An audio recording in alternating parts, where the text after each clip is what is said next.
Oh, hello YouTube.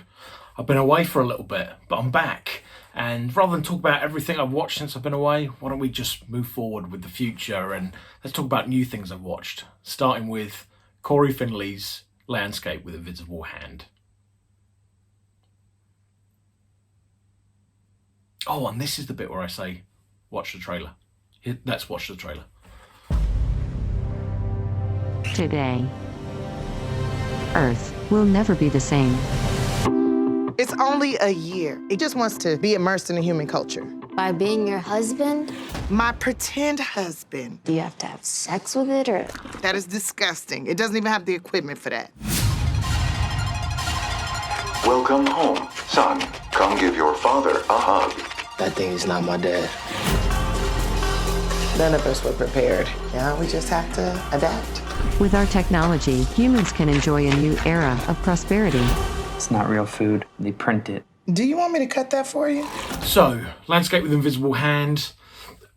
The story, probably you get from the trailer, is it's set in the very kind of near-term future. So near-term, I think if you just casually watch this, you would think it's set now. And it's set 5 years after an alien invasion. But in fact, alien invasion is the wrong word. It's 5 years after we make contact with an alien species who come to our planet.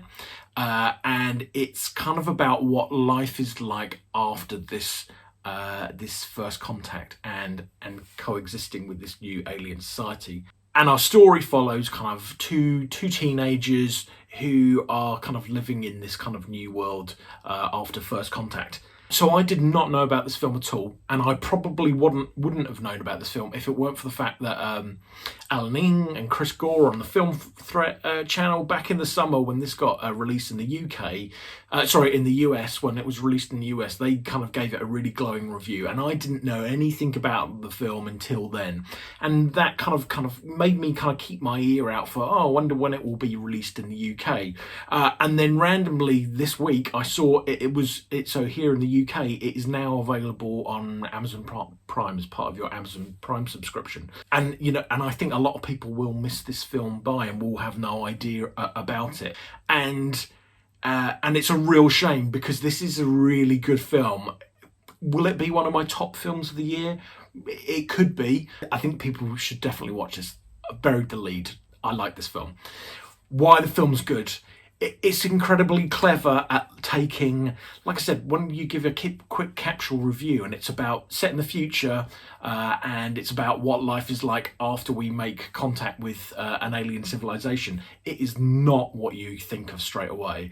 What the film really is like all great sci-fi and like old episodes of The Twilight Zone and The Outer Limits, this film is, the science fiction element to it is really just an allegory, and it's an allegory about what's going on right now. And I think the things that it's talking about that are going on right now are our fears about the economy, our fears about kind of work, our fears about our quality of life, our standards of quality of life being lowered and lowered. And that all plays out in the film because when we make contact with this alien civilization, their tech almost eradicates the need for a workforce on Earth, and it becomes this story about, and it's really kind of the allegory of consumerism and this big corporations race to the bottom for prices, and what ultimate impact that has on society, and what it really means is we get really substandard the quality of life overall, because it has this sci-fi veneer on it that's done in a really clever way. And when I say done in a really clever way, like all the alien tech and the way kind of the alien tech element to it is really, in some ways, is kind of bland looking, right? They have these nodes where you can kind of like broadcast your kind of thoughts and also receive thoughts. They're just kind of these little grey boxes. It's very simple.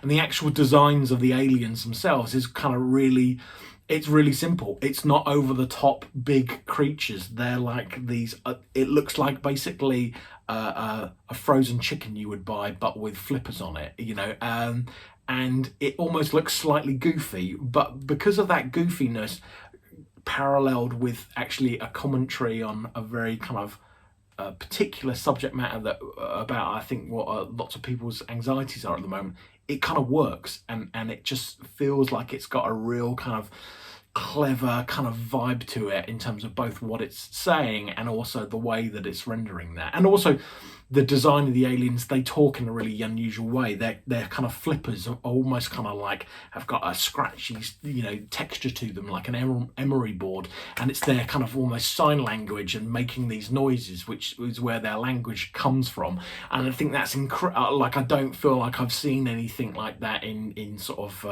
I don't think I've seen anything like that in sci-fi before, and I think that's it all adds to this really kind of clever approach that the film is doing to tackle a subject, but put this veneer around it that's really engaging. Really, the only person in this that I kind of recognised was Tiffany Haddish. She plays one of the kids' parents in this film.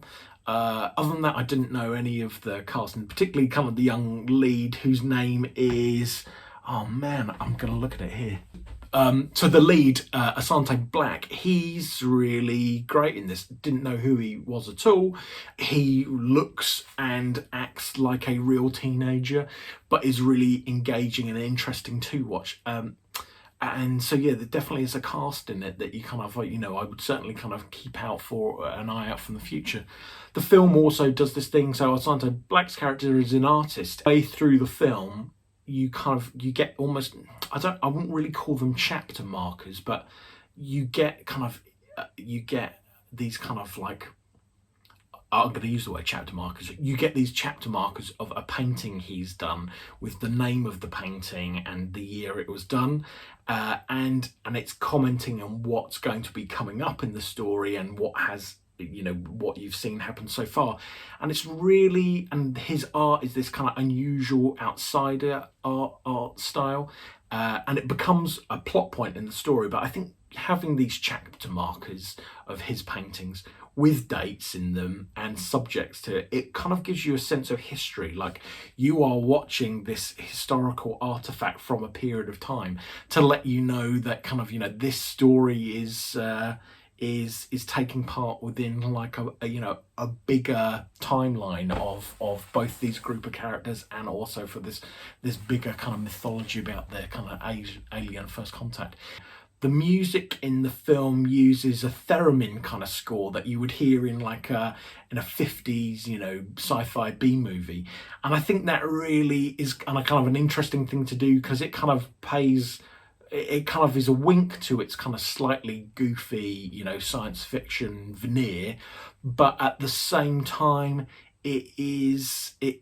that coupled with this very kind of naturalistic approach, it kind of gives you a nice kind of flavour and a palette, and is kind of a nice flavour within the film that's kind of really interesting and makes it engaging.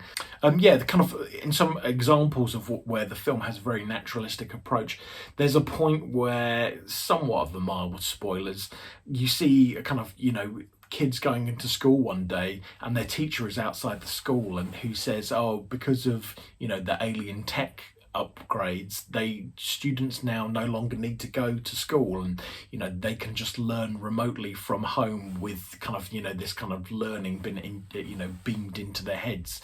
And the way that scene plays out is really done in an interesting way that you think, oh yeah, if that did happen, it would play out how they've done it, where the teacher's trying to sell the fact that, wow, this is great news that they no longer need to go to school. But you can see that the way it's been played, they're trying to sell it as a great factor, because it's almost like they need to please their boss of, oh, it's great, you don't need to come to school anymore.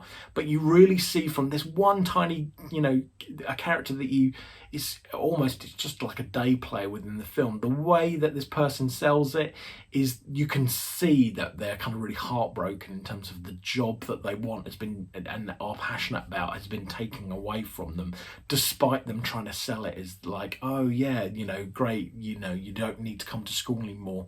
And then the way that kind of the students react to it, they're kind of very still for a moment, like they can't quite process it.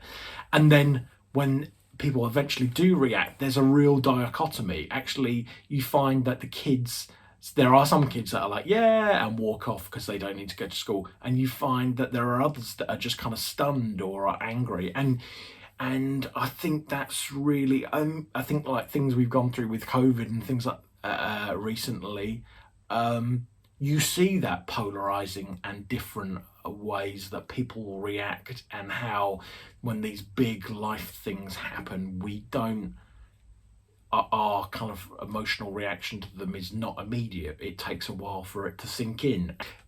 Things I didn't like about the film, like I said, I really like the designs of the aliens because it's really unusual. But I really wish these aliens kind of, obviously they're done with CG, or what predominantly looks like CG to me. What would have been really great, had this film been made in like the early 90s, they would have been done as a practical animatronic. Like you see in David Cronenberg, very similar to David Cronenberg and some of the creature designs in Naked Lunch or something like that.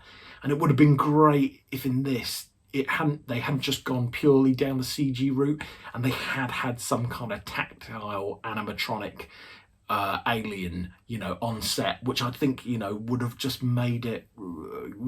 given it a more of a grounding and a bit of more of a quality seal of approval if they had done that. Now, obviously, the way that these aliens talk with these very fast hand motions, you wouldn't be able to get a puppet to do it like that, but some kind of augmentation with a practical creature on set, and then with some kind of CG extension to how that puppet is working, would have been great to see. Minor quibble, but and I'm sure the filmmakers would have gone down a practical route if they could have. It's probably like a budgetary thing, but it would have just been really great if it had been these creatures had some kind of physical element to them in terms of the way that the film was made.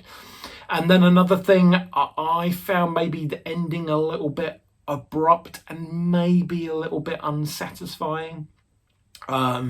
However, it didn't detract overall from me liking this film. I think probably some people might be quite pissed off with the ending. I certainly was a bit like, and I didn't want the credits to roll when they did roll, and that might have just been a sign that I was really enjoying it and didn't want it to end. But I can see, some people might think, oh, this is bullshit the way that it ends. So, Landscape with Invisible Hand on Amazon Prime if you're in the UK and you're an Amazon Prime subscriber, and in the US I think it came out theatrically way back in the summer, and when I say way back in the summer, August, so like a few months ago. So I'm guessing it's probably available to stream on your preferred transactional VOD streaming platform. That's it. If you've seen Landscape with Invisible Hand, or you do watch it and you like it, or you don't like it, just comment down below and like and subscribe. And I'm hoping to get more videos out because I just had a little bit of a break for a couple of months now. I might have a new video coming soon. All right, take care. Bye.